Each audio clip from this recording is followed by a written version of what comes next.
주님의 전에 예배로 나오신 여러분들을 환영하고 축복합니다. 이 시간 우리 함께 마음을 모아서 주님께 기도하며 나아가겠습니다. 사랑이 많으신 하나님 감사합니다. 주님께서 우리를 불러주셔서 하나님 이 자리에 모였습니다. 그리고 하나님께 예배드리기 원합니다. 아버지, 우리가 드리는 이 모든 예배의 순서마다 하나님 우리 홀로 두지 마시고 하나님께서 이곳에 함께 하셔서 주님 홀로 영광 받아 주시옵소서. 감사합니다. 살아계신 예수님 이름으로 기도드립니다. 아멘.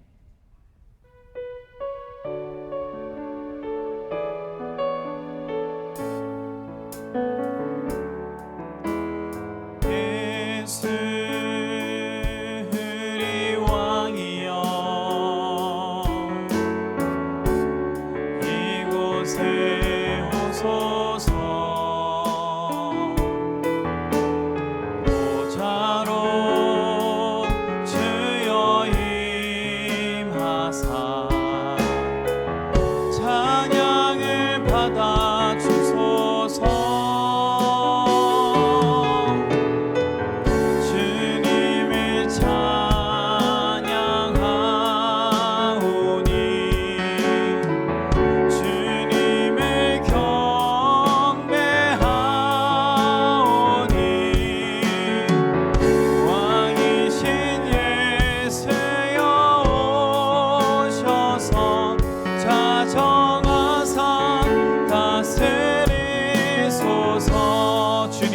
찬양하오니 주님을 찬양하오니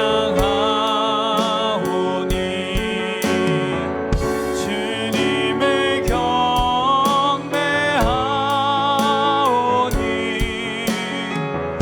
왕이신 예수여 오셔서 찾아와서 다스리소서.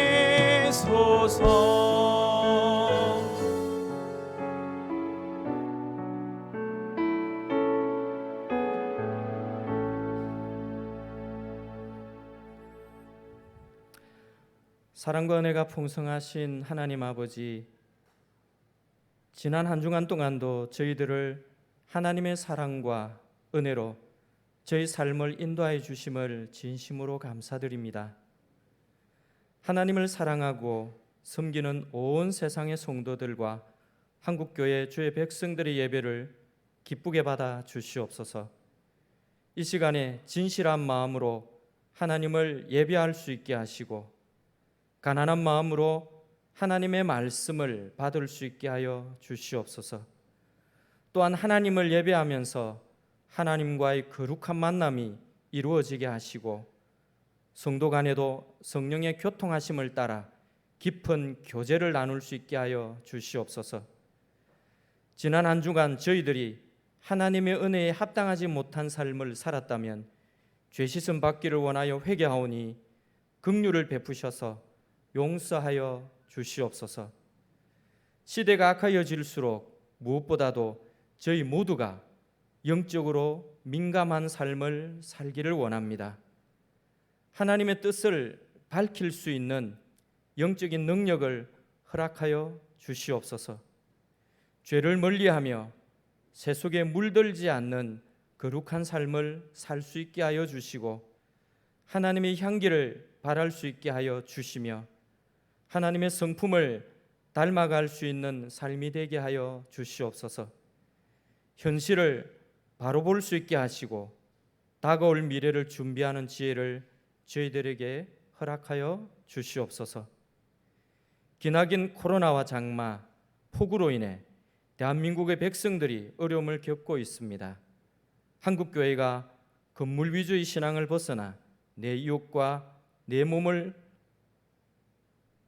이웃을 내 몸과 같이 사랑하려는 명령을 실천하게 하시고 신음하는 이웃의 아픔에 동참하는 교회가 많아지게 하여 주시옵소서. 저희 교회는 아이들의 영적 성장을 위해 이번 주 금요일부터 주일까지 기도로 준비한 청소년부 수련회가 있을 예정입니다. 아이들에게 귀중한 시간이 되게 하여 주시옵소서. 수고하는 교육자와 교사에게 성령의 충만을 주시고 수련의 기간 동안 피곤치 않게 하여 주시옵소서. 상한 심령을 긍휼히 여기시는 하나님 아버지, 오늘 성도들 중에 연약해진 심령들이 있습니까? 고통에 시달리는 심령들이 있습니까? 하나님의 도우심이 절대적으로 필요한 영혼들이 있습니까? 이 시간을 통하여 신앙의 힘을 얻을 수 있게 하시고 비전과 소망을 얻을 수 있게 하여 주시옵소서. 외로운 마음들이 위로를 받게 하시며 답답해하는 심령들이 참 평안을 얻을 수 있게 하여 주시옵소서. 그리고 하나님의 진리에 눈을 뜨게 하여 주시고 하나님을 바르게 하는 동시에 저희 인생들의 의미와 삶의 목표를 깨닫게 하여 주시옵소서. 코로나 시대를 살아가는 저희들의 세계관과 인생관이 성경과 복음에 바로 세워지게 하여 주시옵소서. 오늘도 목사님을 기억하시고 성령의 능력으로 붙들어 주시옵소서.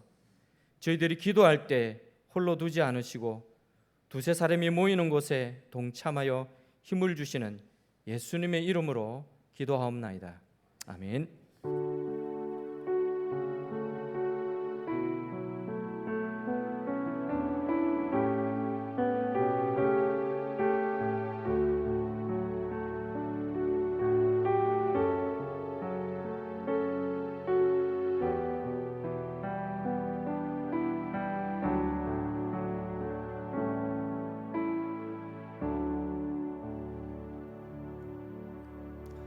예, 오늘 우리에게 주신 하나님의 말씀은 마가복음 5장 25절부터 34절까지의 말씀입니다. 신약성경 마가복음 5장 25절부터 34절까지의 말씀 제가 봉독하겠습니다. 하나님 말씀 경청하시기 바랍니다. 12해를 혈루증으로 알아온 한 여자가 있어 많은 의사에게 많은 괴로움을 받았고 가진 것도 다 허비하였으되 아무 효험이 없고 도리어 더 중하여졌던 차에 예수의 소문을 듣고 무리 가운데 끼어 뒤로 와서 그의 옷에 손을 대니 이는 내가 그의 옷에만 손을 대어도 구원을 받으리라 생각하밀러라. 이에 그의 혈루 근원이 곧 마름에 병이 나은 줄을 몸에 깨달으니라. 예수께서 그 능력이 자기에게서 나간 줄을 곧 스스로 아시고 무리 가운데서 돌이켜 말씀하시되 누가 내 옷에 손을 대었느냐 하시니 제자들이 여짜오되 무리가 에워싸 미는 것을 보시며 누가 내게 손을 대었느냐 물으시나이까 하되 예수께서 이 일을 행한 여자를 보려고 둘러보시니 여자가 자기에게 이루어진 일을 알고 두려워하여 떨며 와서 그 앞에 엎드려 모든 사실을 여쭈니 예수께서 이르시되 딸아 내 믿음이 너를 구원하였으니 평안히 가라 내 병에서 놓여 건강할지니라. 아멘. 어떤 사람들은 종교는 다 같은 것이므로 자기가 각자 원하는 아무 종교나 믿으면 된다고 말하기도 합니다. 하지만 이는 잘못된 종교적 신념이 얼마나 위험한 결과를 초래하는지를 모르고 하는 말입니다. 요즘 우리가 코로나로 인해서 접촉하는 것이 상당히 어려워졌죠. 또 우리가 이전보다도 조심하고 있습니다. 그런데요, 이스라엘 사람들은 이미 코로나 이전에 이 접촉에 대해서 매우 민감했던 사람들입니다. 왜냐하면 그들의 종교적 신념 때문인데요. 이 사람들은 부정한 것과 접촉하면 그 접촉한 모든 것이 다 부정하게 된다고 믿었습니다. 그냥 단순히 위생적 차원이나 감염 예방의 차원이 아니라 종교적으로 실제로 부정한 것을 만지고 접촉하면 자기들이 종교적으로 더럽혀진다고 생각을 한 거예요. 굳게 믿은 거예요. 여러분 요즘은 가지 못하는데 그 이스라엘의 성지순례를 많이 가죠. 한국의 한 성지순례 팀이 이스라엘에 갔어요. 그럼 이제 거기서 어느 한 호텔에 들어가서 이제 밥을 먹게 되었는데요. 그 호텔 식당은 유대인의 정결 예법을 따라 음식을 만드는 그 코셔루라고 하는데 코셔루 음식을 파는 곳이었습니다. 그런데 여러분 여행을 하다 보면 우리 김치나 고추장 같은 게 먹고 싶은 마음이 들잖아요. 그래서 이분들이 세상에 그 호텔 가서 좀 참으시지 김치하고 고추장을 꺼내 가지고 그것을 그 음식이 담긴 그릇에 덜어서 먹은 거예요. 근데 마침 그 호텔의 직원이 그걸 보고 깜짝 놀란 거예요. 기함을 한 거예요. 호텔이 발칵 뒤집힌 거예요. 왜입니까? 거룩한 음식을 담는 그 거룩한 그릇에 정결하지 않은 고추장하고 김치가 담겨 있었기 때문이죠. 우리 입장에서는 그게 왜 부정하냐 이렇게 생각할 수 있는데 그 사람들 입장에서는 그건 그들이 먹을 수도 거룩한 음식을 담는 그릇에 담을 수도 없는 거예요. 곧이어 담당 랍비가 왔고 그 상황을 보고 이건 부정하다 선언을 했어요. 그 순간 어떻게 되는 줄 아십니까? 그 사람들이 앉았던 의자, 테이블, 수저, 포크, 접시, 그릇, 모든 음식, 부정한 사람들이 만졌던 모든 것이 다 부정하게 여겨져서 불태워지는 겁니다. 저 같으면 그 고추장하고 김치에 안수 기도를 하겠어요. 하나님 거룩하게 해주십시오. 자 이제 거룩해졌으니 드세요 이랬을 텐데 유대교의 믿음은 부정하는 것에 접촉한 그릇이든 사람이든 테이블이든 의자든 다 부정하다고 생각을 하는 것입니다. 이들은 심지어 사람들이 병에 걸리잖아요. 그 병에 걸린 사람들도 부정하다고 생각했습니다. 특별히 나병이나 이 유출병에 걸린 사람들을 아주 부정하게 여겼죠. 그래서 이 사람들은요 일반 사람들을 함께 만날 수 없었어요. 왜냐하면 그 사람들하고 접촉하면 그 다른 사람들이 부정하게 되었기 때문이죠. 간혹 이들이 사람들이 모이는 곳을 지나갈 때면 이렇게 해야 돼요. 큰 소리로 나는 부정한 사람입니다. 나는 부정한 사람입니다. 그러니 나한테 가까이 오지 마십시오. 당신을 더럽히지 마십시오. 이렇게 해야만 했습니다. 요즘으로 말하면 코로나 확진 판결을 받은 사람이 어떻게 하다가 부산은행 사거리를 지나가게 됐어요. 그러면 어떻게 해야 돼요? 모자를 푹 뒤집어 쓰고 마스크 쓰고 조용히 가면 안 돼요. 큰 소리로 나는 부정한 사람입니다. 나는 감염된 사람입니다. 그러니 나를 피해 가십시오. 이렇게 해야만 했습니다. 오늘 본문은 바로 이런 그 문화적인 종교적인 배경 속에서 이해되어야 합니다. 12년 결코 짧지 않은 시간 병에 걸린 여인이 등장을 합니다. 이런 병을 만성병이라고 하죠. 12년 동안 몸에서 피가 멈추지 않는 병에 걸린 이 여인의 삶을 우리가 상상해 보는 것은 그렇게 어렵지 않을 것입니다. 그 옛날 그 어려운 시대에 일단 이 병을 한번 생각해 보세요. 피가 마르지 않고 계속 흘렀으니 빈혈이 있었겠죠. 얼굴에 핏기가 없이 항상 창백했겠죠. 그리고 또 몸에서 냄새도 났겠죠. 그래도 이 여인의 가정이 좀 경제적으로 괜찮았는지 이 병을 고치기 위해서 백방으로 찾아다니면서 의사를 만나는 거예요. 그런데 안타깝게도 명이라고 찾아가서 치료를 받아보지만 백약이 무효한 거예요. 많은 의사들을 만났지만 오히려 희망을 잃어버리게 되는, 많은 절망만 느끼게 되는 결과를 초래했던 거예요. 여러분 12년 긴 병에 효자 없다고 하죠. 아마도 이 여인을 돌보던 가족들도 많이 지쳐 있었을 것입니다. 게다가 이 여인의 병은 어떻게 감출 수가 없어요. 냄새가 나니까.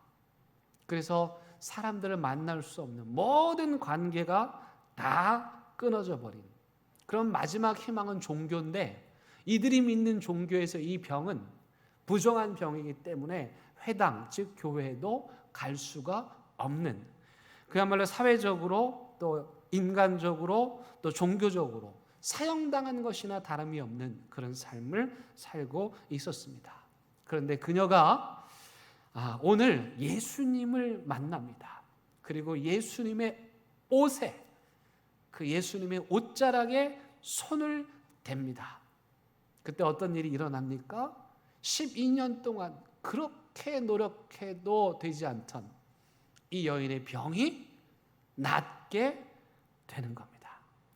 예수님의 옷자락을 붙잡고 매달린 것도 아니고, 예수님의 옷자락을 붙잡고 한참 있었던 것도 아니에요. 그저 잠깐 스쳐 지나가는, 예수님한테 혹시라도 발각이 될까 봐 오히려 더 조심스럽게 살짝 스쳐 지나갔을 뿐인데, 이 여인이 예수님의 옷자락에 손을 대는 그 짧은 순간, 불교적으로 표현하면 그 찰나의 순간에 뭔가 거기에서 일이 일어나는 거예요. 이 여인의 손이 예수님의 옷에 닿는 순간 마치 22,000V 고압 전기가 찌릿하고 흐르는 것처럼 예수님의 몸에서 전기 같은 것이 나갔고, 이 여인도 예수님도 누군가 내 몸에 손을 댔다는 걸 느낄 수 있었습니다. 그렇게 이 여인의 몸이 예수님과 접촉하는 그 순간, 예수님과 만나는 그 순간, 예수님과 통하는 그 순간, 그게 뭡니까? 바로 그 순간이 예배의 순간입니다. 예배는 우리가 하나님을 만나는 시간이고, 그 하나님의 몸을 만지는 시간이고, 그분과 접촉하는 시간입니다. 죄인인 부정한 우리가 거룩하신 예수님과 접촉할 때 어떤 일이 일어납니까? 우리 몸에서는 죄가 빠져나갑니다. 그리고 거룩하신 예수님의 몸에서 우리에게로 거룩이 흘러와서 부정하고 병들고 죄로 얼룩진 우리의 몸이, 우리의 마음이 깨끗하게 치유가 되는 것입니다. 그 예수님의 몸에 손을 닿는 순간 일어난 그 사건, 그게 바로 예배이고, 예배는 그렇게 예수 그리스도를 만나는, 예수님과 내 마음이 통하는 은혜가 있어야 하는 것입니다. 오늘 그런 의미에서 이 여인은 예수님 앞에 정말 참된 예배, 바른 예배, 은혜로운 예배를 드린 사람이라고 할 수 있겠습니다. 그래서요, 오늘은 이 여인을 통해서 참된 예배자의 삶은 무엇인가, 우리가 예배할 때 어떤 마음으로 예배해야 하는가를 세 가지로 살펴보려고 합니다. 이 세 가지는 첫 번째는 간절함입니다. 두 번째는 믿음이고요. 세 번째는 시선입니다. 예배자에게 필요한 게 이 세 가지예요. 첫 번째는 간절한 마음입니다. 이 여인이 예수님을 만나기를 간절히 원했죠. 우리가 그 사연을 익히 알고 있어요. 이 여인은 다른 사람들과 달랐어요. 지금 이 예수님을 놓칠 수 없어요. 이 예수님을 놓치면 더 이상 희망이 없어요. 그래서 이 예수님을 꼭 만나야 돼요. 이 예수님을 그냥 보낼 수 없어요. 그 예수님을 붙들어야 돼요.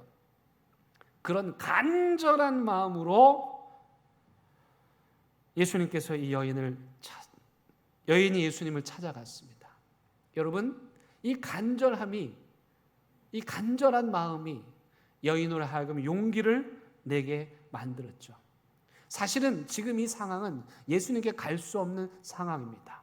어떤 상황이냐면, 예수님께서 이 회당장 야이로의 딸이 죽었다는 소식을 듣고 회당장과 함께 수많은 그 부관들과 사람들과 함께 지금 회당장 야이로의 집으로 가는 길이에요. 그러니까 예수님은 엄청나게 많은 권력자들, 권세자들로 둘러싸여 있는 가운데 있어요. 게다가 이 사람은 여인이에요. 여인의 몸으로 그 시대의 남자에게 가까이 할 수 없었어요. 게다가 이 여인은 종교적으로 부정한 병에 걸린 여인이었어요. 만약 이 여인이 사람들에게 가까이 가면 뭐 어떻게 해야 되죠? 나는 부정합니다, 나는 부정합니다 소리를 쳐야만 했죠. 그런데 이 여인은 성이라는 벽을 넘고, 종교라는 벽을 넘고, 문화라는 벽을 넘어서 예수님을 향해 갑니다. 정말 간절한 마음, 내가 이 시간 예수님을 만나지 않으면 안 된다는 그런 간절한 마음으로 예수님을 찾아갔고 예수님의 옷자락을 잡은 겁니다. 지난주에 우리 교회 청년부 출신 목사님께서 연산교회 청년부 담당으로 계신데 그분께서 이제 청년부 수련회 말씀을 부탁하셔서 제가 다녀왔습니다. 제가 그 수련회를 가면 꼭 가기 전에 아이들 명단을 받습니다. 숫자 때문이 아니라 그 아이들 이름을 보면서 기도하려고 하는데 이 목사님이 명단을 보내왔는데 몇 명이냐? 8명. 8명. 전 그 아이들 이름 놓고 이제 기도하고 어떤 아이들인지 또 묻기도 하고 그렇게 하고 갔어요. 근데 수련회장에 딱 갔는데 뭐 그냥 뭐 이렇게 수련회 장소도 좋지도 않아요. 허름하고 애들 청년 8명이니까 뭐 얼마나 되겠어요. 근데 제가 딱 도착한 순간 말로 닿을 수 없는 그 하나님의 강력한 은혜를 제가 느꼈어요. 그 수련회를 준비하기 위해서 얼마나 간절하게 기도했는지 그 간절함이 저에게 묻어 있는 거예요. 이 청년부 목사님이 세상에 말씀 부탁해놓고 저를 미리 찾아오셨어요. 교회 소개해주고 아이들 소개해주고 기도 부탁한다. 비록 8명밖에 참여하지 않는 수련회인데 교회 목사님, 장로님들 다 오셔서 함께 식사하며 격려하시고 선생님들이 또 찬양팀들이 딱 갔는데 그게 느껴지는 거예요. 제가 준비해간 설교 원고를 다 던져버리고 하나님이 그때 부어주시는 새로운 마음을 갖고 원고 없이 설교를 했더니 세상에 남의 교회 가서 주책 맞게 2시간이나 설교를 했어요. 근데 하나님께서 그 8명밖에 모이지 않는 그 예배 가운데 은혜를 부어주셨어요. 그 녀석들이 다음 주에 또 오겠대요. 밥 사달라고. 여러분, 우리가 하나님을 예배한다고 나와서 예수님을 만나고자 하는 그런 간절한 마음이 있어야 돼요. 그 간절한 마음에 하나님이 임하는 거예요. 내가 예수님의 옷자락을 오늘 잡지 않으면 난 갈 수 없습니다. 나는 이 순간을 놓칠 수 없습니다. 이 예수님의 옷을 내가 잡아야 됩니다. 그런 간절한 마음이요. 그런 마음이 있어야 하나님을 예배할 수 있는 거예요. 이 제무 시인의 간절이라는 시를 읽어드립니다. 제목이 간절이에요. 삶에서 간절히 빠져나간 뒤 사내는 갑자기 늙기 시작하였다. 화려가 품은 알같이 우글거리던 그 많던 간절을 누가 다 먹어치웠나. 간절히 빠져나간 뒤 몸쉬 달아오르지 않는다. 달아오르지 않으므로 절실하지 않고 절실하지 않으므로 지성을 다할 수 없다. 남은 여생을 나무 토막처럼 살 수는 없는 일. 그래서 사내는 다시 간절을 찾아 나선다. 여러분, 이 표현이 참 와닿지 않습니까? 여생을 나무 토막처럼 살 수는 없지 않은가. 아무 생명도 없는, 그냥 딱딱한, 만져도 감흥이 없는 그 나무 토막 같은 인생, 나무 토막 같은 마음, 그런 마음으로 드리는 예배는 하나님이 받지 않으시는 거예요. 주님의 옷자락을 만지고 싶은, 스치기만 해도 좋으니 그 옷자락을 만지고 싶은 간절함으로 이 예배를 나오는 거. 그 마음이 바로 예배자의 마음입니다. 두 번째, 이 여인을 통해서 배우는 참된 예배자의 자세는 믿음이에요. 여러분, 28절 말씀 보니까 이 여자가 이렇게 말해요. 내가 그의 옷에만 손을 대어도, 예수님의 예수님께 안수기도를 해달라고 한다든지, 예수님한테 내 치유를 위해서 기도해달라고 한다든지, 예수님하고 앉았으면 대화를 나눈다든지가 아니고 예수님의 옷자락을 만지기만 해도 내가 치유를 넘어서서 구원을 받겠다는 믿음이 이 여인에게 있었던 것입니다. 여러분, 우리가 예배에 나와서 하나님을 예배할 때 이 믿음이 우리에게 필요합니다. 우리가 오늘 또 이 예배를 통해서 예수님의 옷자락을 만질 때 엉켜버린 치즈 덩어리, 버터 덩어리, 기름 덩어리처럼 딱딱하게 굳어진 우리의 마음이 부드러워지고, 우리의 심령이 회복되어지고, 우리의 병든 육체가 다시 회복되어지고, 비뚤어지고 왜곡된 우리의 마음이 다시 하나님 앞에서 새로워질 수 있다는 믿음. 그래서 그 옷자락만 만지면 내 인생의 문제가 다 해결될 수 있다는 믿음. 그 믿음이 예배자들에게 필요합니다. 세 번째는 시선입니다. 시선. 어제는 또 우리 교회 청년들이 수련회 했습니다. 이 교회, 이 본당에서. 제가 마지막 설교를 하고 아이들과 기도하는데, 기도할 때 첫 번째 찬양의 제목이 이거였어요. 시선. 여러분, 지금 시선을 어디로 두고 계십니까? 네. 여러분들의 시선이 어디 있습니까? 여러분들 마음의 시선이 어디 있어요? 하나님 만나기 위해 나왔는데, 예수님 만나기 위해 나왔는데, 우리의 마음의 시선이 세상에 있고, 우리의 마음의 시선이 돈에 있고, 우리의 마음의 시선이 다른 데 있다면 그건 예배가 아닌 거예요. 지금 우리의 시선이 온전히 예수님만을 향해 있어야 하는 것입니다. 여러분 생각해 보세요. 여러분도 경험해 보셨지만 사람들이 운집한 곳에서 그 사이를 비집고 들어가는 일은 쉬운 일이 아니에요. 근데 이 여인은요, 예수님 오셨다는 소문 듣고요, 뛰어나갔어요. 예수님의 그 무리를 발견했어요. 그 순간부터 이 여인은 한시도 예수님에게서 눈을 떼지 않았습니다. 오직 예수님만 바라봤어요. 그 움직임을 예의주시했어요. 사람들이 나한테 뭐라고 하든지, 남자들이 내 앞길을 가로막든지 상관하지 않고 오직 그녀의 눈빛은 오직 예수님만 향해 있었어요. 그렇게 비집고 또 비집고 또 비집고 들어가서 마침내 예수님의 옷에 손을 대는 거예요. 여러분들의 시선이 어디에 있습니까? 예배 드릴 때. 그 시선이 온전히 예수 그리스도를 향할 수 있기를 바랍니다. 여러분, 예전에 스티븐 스필버그, 아주 유명한 영화 감독이잖아요. 이분이 만든 기가 막힌 작품이 있습니다. 영화 E.T.라는 작품. 잘 아실 텐데요. 너무 오래돼서 내용은 우리가 다 잊어버렸지만 그 포스터 화면은 여러분들이 기억하실 줄 알아요. 그 화면 한번 보여주시겠습니까? 예, 여러분 기억하시죠? 저 장면이 기가 막힌 거예요. 인간의 손가락 끝과 그다음에 어떻게 해요? 외계 생명체의 손가락 끝이 터치하는 순간, 말이 통하지 않았어요. 대화가 되지 않았어요. 무슨 행동을 하는지 이해되지 않았어요. 계속해서 겉돌아요.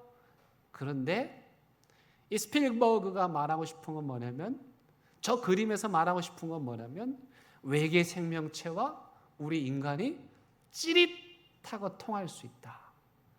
통한다. 접촉이 이루어진다. 그런 말이에요. 여러분, 이 여인이 예수님의 옷을 만지다, 터치하다, 이 단어가 헬라어로 합토마이입니다. 저는 이 단어 참 좋아합니다. 합토마이. 인간의 손가락과 하나님의 손가락이 합쳐지는 순간, 접촉이 되는 순간, 만나는 순간, 그 순간 찌릿하면서 우리의 죄는 거룩하게 되고 예수 그리스도는 우리의 모든 부정함과 더러움을 다 가지고 가시는 그 놀라운 기적이 합토마이, 예수님과 우리가 만나는 순간에 일어나는 거예요. 스티븐 스필버그는 대단하지 않냐? 인간이 우주 생명체와도 접촉할 수 있다, 통할 수 있다, 만날 수 있다를 말하는데, 여러분 오늘 성경은 우리 인간이 하나님과 만날 수 있고 하나님의 옷자락을 만질 수 있고 하나님과 접촉하고 소통할 수 있다고 말하는 종교입니다. 그래서 이게 기독교와 다른 모든 종교의 차이예요. 예를 든다면 이런 겁니다.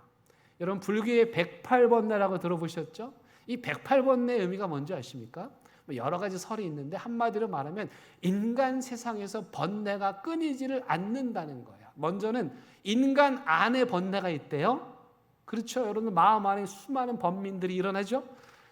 그런가 하면 인간의 마음 밖에 가족들이, 자식들이, 직장 동료들이, 이웃들이 나를 괴롭히는 거예요. 인간의 마음 밖에 괴로움이 있대요. 그런가 하면 어때요? 또 과거와 현재와 미래, 과거의 그 상처가 나를 괴롭혀요. 현재의 문제들이 나를 괴롭혀요. 앞날이 나를 괴롭혀요. 그래서 인간의 안과 밖과 과거와 현재와 미래의 번민을 다 합쳤더니 그게 108개래요. 숫자가 중요한 게 아니라 인간은 번민에서 벗어날 수 없다. 이게 108번뇌예요. 여러분 좀 은혜가 되지 않습니까? 일리가 있지 않습니까? 불교에서 인간이 고난에서 벗어날 수 없다는 108번뇌를 이야기한 건 매우 깊은 통찰입니다. 그렇다면 불교는 이 번민으로부터 어떻게 인간이 벗어날 수 있다고 믿을까요? 그들이 믿는 건 뭐냐면 어차피 인간은 번뇌와 고민에서 고통에서 벗어날 수 없다. 과거, 현재, 미래, 내 안과 내 밖에서 끊임없이 번뇌와 고민이 일어나니 어떻게 하라고요? 수행을 통해서 마음을 비우라. 3000배를 하고 108배를 하고 동안거를 하고 한거를 해서 마음을 비우면 뭐가 사라져요? 번민이 사라진다. 아유, 이것도 은혜가 되죠? 여러분, 그런데 과연 그렇습니까? 3000배 하고 나면 아이고 그렇지 뭐 다 내 불찰이지 뭐 그렇게 이해가 되죠. 그런데 그게 얼마나 갑니까? 한 10분 갈 겁니다. 10분. 마음을 비운다고 해서 비워주는 게 아니에요. 더 중요한 건 여러분들 자녀들 다 키워보셔서 아시지만 자녀에 대한 마음을 비우라 이렇게 말하잖아요. 자녀들 내 마음대로 안 된다. 마음을 비워라. 뭐 그렇게 할 수 있겠죠. 그러나 예컨대 자녀가 어떤 병에 걸렸어요. 아파요. 그럴 때도 마음을 비우면 아이의 문제가 해결이 되는 것입니까? 오히려 아이러니하게 불교의 말대로요.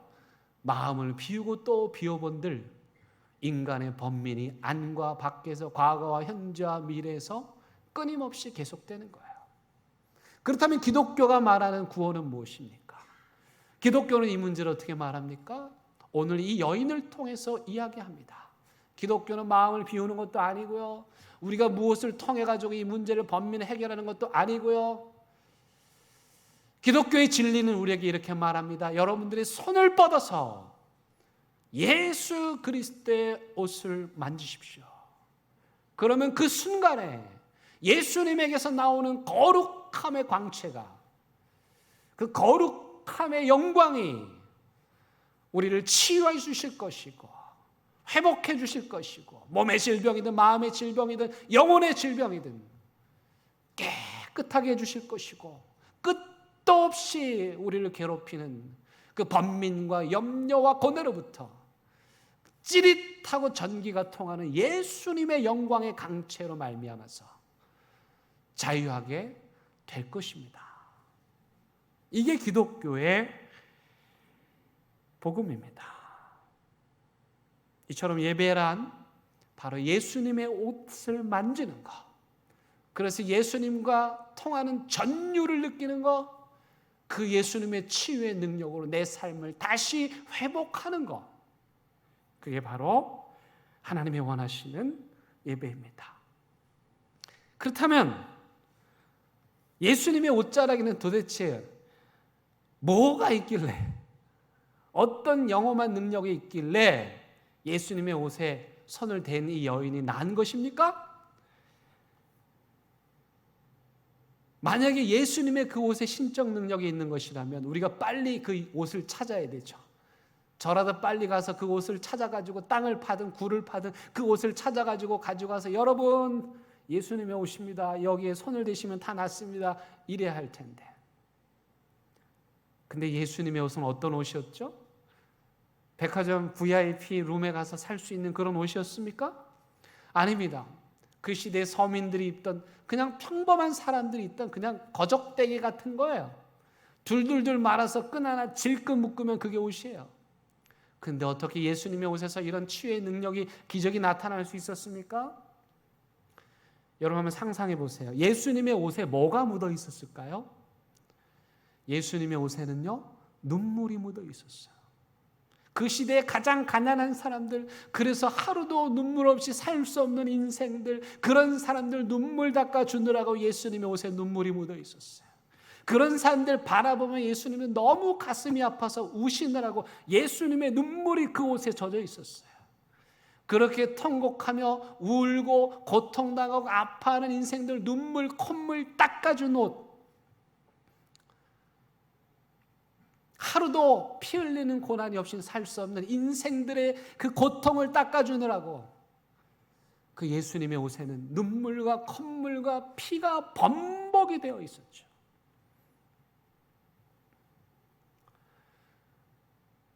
그게 무엇입니까? 그건 바로 오늘 저와 여러분들처럼 오늘도 인간의 고통에서 벗어날 수 없는, 그 고통으로 인해서 아파하는 사람들 같이 아파하시는 그 예수님의 사랑이고, 그래서 그 예수님께서 우리를 사랑하셔서 십자가를 지신 것입니다. 여러분, 우리 대연교회가 입고 있는 옷은 어떤 옷이에요?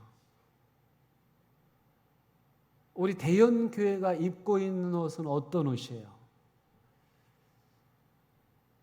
저는 우리 대연교회가 이 예수님처럼 이 세상에 가장 가난하고 고통당하고 억압당하고 압제받고 아무것도 없고 소망 없는 그런 사람들의 눈물과 콧물로 뒤범벅이 된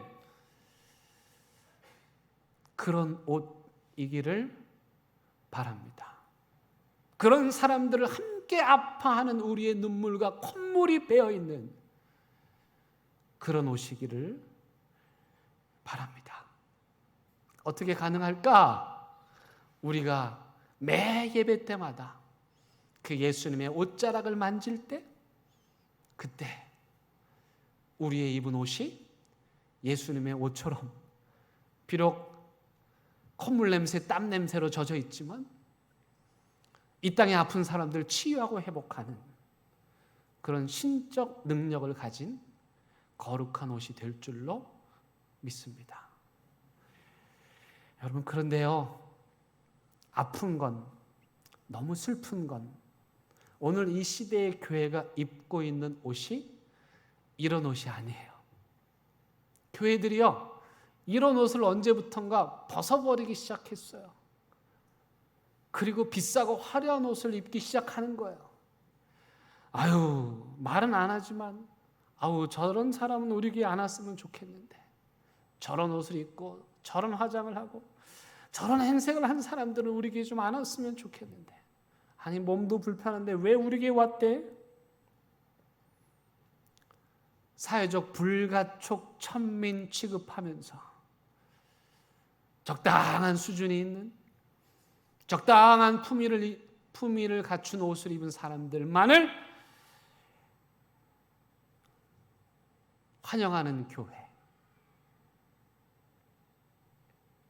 그런 교회는 이미 나무 토막이 되어버린 교회입니다. 예배에 감동도 없고 간절함도 없고 이래도 흥 저래도 흥, 그냥 무미건조하게 살아가는 인생들. 여러분, 한국 교회가 사는 게 뭔지 아십니까? 막 우리가 나가서 막 개혁을 하고 막 못하는 사람들 막 정죄하면 살아날까요? 아닙니다. 한국 교회가 사는 유일한 길은 이 시대에 가장 낮고 천한 사람들, 그들과 함께 하는 것입니다. 소망이 없다고 생각하는 그 죽어가는 것들을 사랑하는 것입니다. 여러분, 그래야 우리가 그 예수 그리스도의 옷을 다시 입어야 한국 교회가 살 수 있어요. 여러분, 내 주변에 이런 친구 하나도 없다. 여러분들 나무 토막 같은 인생이 될 가능성이 매우 높으신 분들이에요. 내 주변에 피눈물 흘리는 사람들이 한 명도 없다. 여러분들은 예수님이 입으신 옷이 아니라 백화점에서 산 옷을 입고 살 가능성이 매우 높아지는 겁니다. 저도 목사로서 마음이 무뎌질 때가 있습니다. 나무 토막처럼 될 때가 있습니다. 그럴 때마다 다시 눈물 흘리는 사람들, 오늘도 하루하루를 힘겹게 살아가는 그 사람들, 그들의 삶을 만집니다. 그들의 이야기를 듣습니다. 그들과 함께합니다. 그러면 다시 내 안에서 예수 그리스도의 그 옷에서 흘러나오는 그 은혜가 눈물과 피와 땀으로 범벅이 된 그 은혜가 다시 회복이 됩니다. 사랑하는 대형교회 성도 여러분, 오늘 이 여인에게 예수님 마지막 말씀합니다. 기가 막힌 말씀입니다. 34절, 딸아. 세상에 12년 동안 아무도 불러주지 않던 이름이에요. 예수님이 그 여인을 향해서 딸아, 내 믿음이 너를 구원하였으니 평안히 가라. 평안히 가라. 여러분, 모든 예배의 마지막은 평안입니다. 우리가 근심을 끌어안고 염려를 끌어안고 예배에 나왔다가 할지라도 마지막 저문을 열고 나가는 순간은 딸아, 아들아, 내 믿음이 너를 구원하였으니 평안하라. 그 주님의 말씀을 붙잡고 주님의 평강으로 다시 힘차게 믿음의 발걸음으로 세상을 향해 나가는 것, 그게 우리의 예배입니다. 여러분들에게 이런 예배자의 삶의 자세가 다시 회복될 수 있기를. 그래서 우리 대원교회, 우리 교회의 옷은 맨날 땀으로 눈물로 핏방울로 얼룩진 그런 하나님의 거룩한 옷을 입은, 영광을 입은 저와 여러분들이 교회가 될 수 있기를 바랍니다. 우리 함께 말씀을 생각하며 찬양하시겠습니다. 나 주를 멀리 떠났다 이제 옵니다. 1절 4절 함께 부릅니다.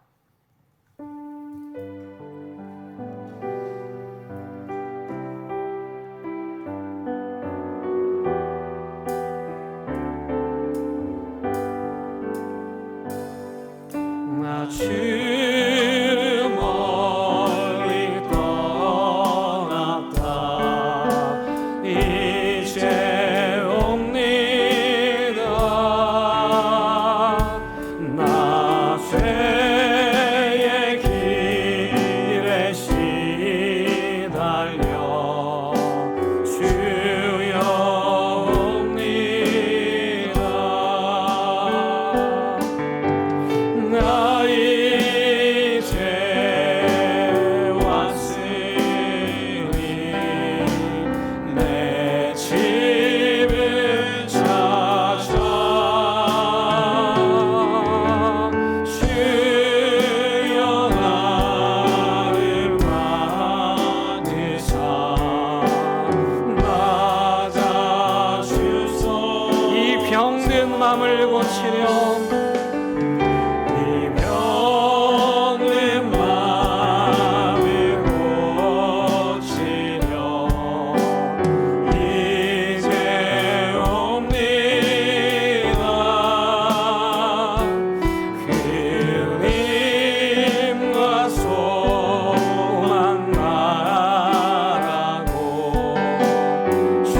주여 옵니다.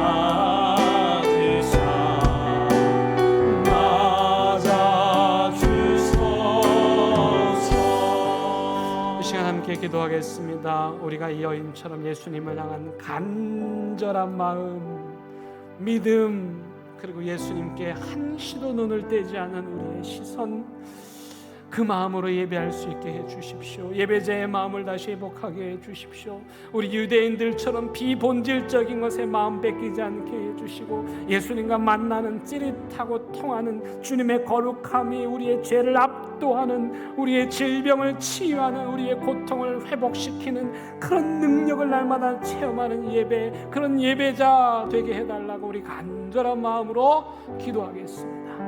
하나님, 이 시간 주님 말씀 듣고 다시 말씀을 얻되어 기도합니다. 하나님, 우리가 이 여인처럼 예배하게 하여 주시옵소서. 주님을 만나려는 간절함이 우리 안에 있게 도와주시옵시고, 우리 주님의 옷깃에 손을 대는 저희들에게 도와주시옵시고, 어떤 장애물과 어떤 어려움 가운데서도 오직 우리 예수의 입만을 붙잡고 예수님의 옷깃에 손을 대면 낫겠다는 믿음을 가지고 나아가는 저희들에게 하여 주옵소서. 세상에 우리의 시선을 흩트려 놓지만 아버지, 단 한시도 예수님에게서 우리의 눈을 떼지 않게 도와주시옵시고, 우리의 마음이 예수님만을 바라볼 수 있는 믿음을 우리에게 허락하여 주시옵소서.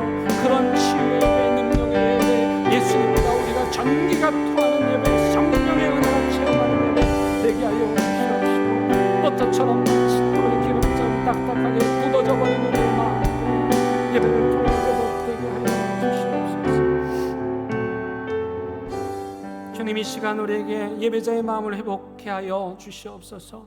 매 예배 때마다 간절함으로 예배드리게 도와주시옵시고, 시선을 분산시키는 사탄의 유혹에 벗어나서 오직 예수님만 바라보는 예배가 되게 도와주시옵시고, 그리하여 우리의 심령이 굳어지고 딱딱한 영혼들이 주의 말씀으로 새롭게 되고, 육신의 질병, 영혼의 질병이 치유되고 회복되는 놀라운 은혜들로 가득 찬 예배, 그런 예배자의 삶 살게 하여 주옵소서.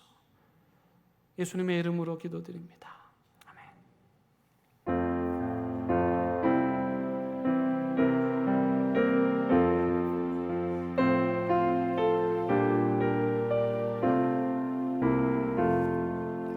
나의 생명 드리리 주여 받아주셔서 세상 살아갈 동안 찬송하게 하소서.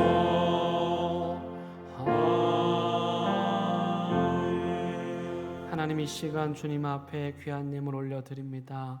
우리의 땀이, 정직함이, 신실함이 묻은 예물이오니 주님 기뻐하여 주시고 흠양하여 주시고, 이 예물을 통해서 하나님의 영광 이 땅에 드러내 주시옵소서. 드리는 저희들에게도 이 땅을 살아가는 데 필요한 모든 것들 부족함이 없이 넉넉하고 풍성하게 채워 주시옵소서. 이제 주님 예배하고 말씀 듣고 다시 세상으로 나아갑니다. 우리의 옷이 예수님의 옷이 되어서 우리가 만나는 모든 사람들이 우리를 통해서 위로받고 치유되고 회복되게 하여 주시옵소서. 이 땅에 눈물을 흘리며 아파하며 신음하며 고통당하며 주저앉은 모든 사람들이 우리 대원교회 성도들의 옷자락을 만지고 다시 일어나게 하여 주시옵소서. 예수님의 이름으로 기도드립니다. 아멘.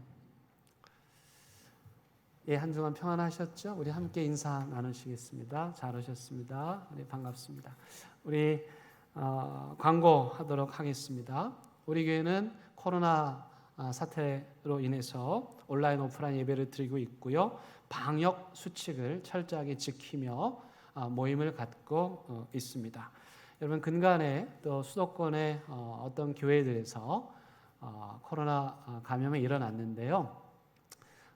저는 그 기사 보도가 이게 아다르고 어다른데 그렇게 나면 안 된다고 생각합니다.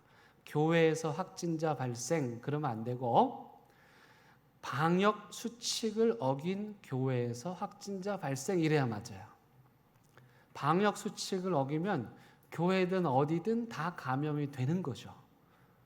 그런 의미에서 교회에서 확진자 발생했어? 그러면 다 아무것도 안 해야 돼? 그게 아니고 방역 수칙을 지켜야 하고 그 수칙을 어긴 어떤 교회들에서 감염이 일어났어.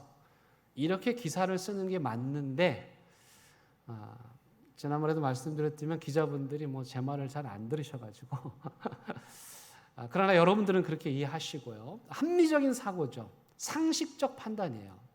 그래서 그런 거에 교회 그럼 우리도 못하나? 네, 그렇게 여러분 현혹되지 마시기 바랍니다. 축하할 일이 있습니다. 우리 브라질의 박종필 선교사님 딸 예신이가요. 광복절 문화예술 공모전 이게 아이 어른 상관없이 다 하는 거였는데 우리 8.15 광복 또 이제 브라질 역사와 연결시켜 가지고 미술전을 열었는데 세상에 고등학교 1학년 예신이가 이 그림이에요. 우리 브라질 그 원주민들하고 우리 이제 그 한복을 입은 우리 조선의 여인이죠. 이렇게 끌어안는 저 장면이 대상을 타버렸어요. 네, 어마어마한 일입니다. 여러분이 지금 아마 보고 있을지 모르겠는데 우리 큰 박수로 축하하도록 하겠습니다. 예. 그리고 우리 이천복 장로님 또 성경 일독하셨는데 한 번 더 박수하도록 하겠습니다. 예. 이제 다 함께 일어나셔서 결단의 찬양 하나님께 드립니다.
우리 주 예수 그리스도의 은혜와 하나님의 크신 사랑과 성령님의 인도하심이 내 딸아 평안히 가라, 내 딸아 평안히 가라, 주의 위로의 음성 듣고 다시 세상으로 나아가서 그 예수님의 옷자락 같은 삶을 살기로 다짐하고 결심하는 사랑하는 대형교회 모든 성도들 위해, 그들의 가정과 일터와 사업장 위에, 코로나 재난의 현장, 이 나라 이 민족 위에 이제부터 영원토록 함께 하시기를 간절히 축원하옵나이다.